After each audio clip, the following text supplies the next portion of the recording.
Private நிகழ்ச்சி வேற, public நிகழ்ச்சி வேற. எங்களை பொறுத்த பிரைவேட் நிகழ்ச்சியில நீங்க எப்படி வேணாலும் ட்ரெஸ் கோடை போட்டு போங்க, எங்களுக்கு மாறுபட்ட கருத்து கிடையாது.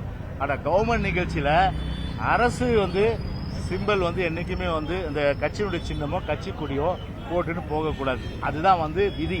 அது அரசு ஊழியராக ஒருத்தர் பேசினாரு, அரசு ஊழியருக்கும் பொது ஊழியருக்கும் வித்தியாசம் தெரியலனாரு. அப்ப டிவிஎஸ் எந்த அடிப்படையில் அமைச்சர் வீட்டில் ரைட் அடிக்கிறாங்க?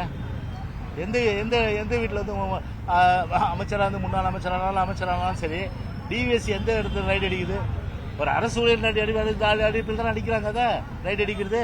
அப்போ அரசு ஊழியராக இருந்தாலும் பொது ஊழியராக சரி, கையெழுத்து போட்டு நம்ம சம்பளம் வாங்குறோம்.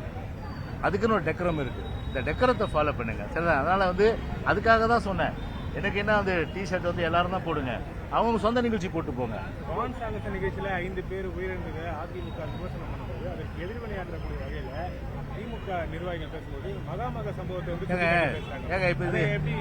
இப்போ இதுக்கு அந்த சம்பவத்துக்கு அம்மா வளைச்சாங்க. அம்மாலைக்கு அது ஒரு ஆன்மீக நிகழ்ச்சி. இதுக்கு கவர்மெண்ட் எவ்வளவு சோசியல் மீடியாலையும் அதே போல ஊடகங்கள்லயும் ஸ்டாலின் தலைமையிலும் போட்டு வருகன்னு சொல்லிட்டு எல்லாமே வந்து பார்க்கணும்னு சொல்லி யார் கூப்பிட்டது? நீங்க கூப்பிட்டீங்க.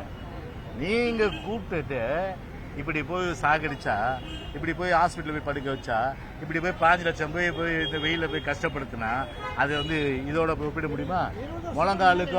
முழங்காலுக்கும் மொட்டை தலைக்கும் முடிச்சு போட வேணாம். அதனால ஒரு அரசு 15 லட்சம் பேர் இந்த நிகழ்ச்சிக்கு வருவாங்கன்னு சொல்லி ஒரு அலர்ட் பண்றாங்க. யாரு? டிஃபென்ஸ். அப்படி அலர்ட் பண்ணும்போது என்ன செஞ்சிருக்கணும்? அதுக்கேற்ற மாதிரி நடவடிக்கை எடுக்கணும். அப்படி ஒரு கையாலாகாத தளம் தன்னிடத்தில் இருக்க மறைப்பதற்கு இப்போ பழசெல்லாம் தேடுறாங்க.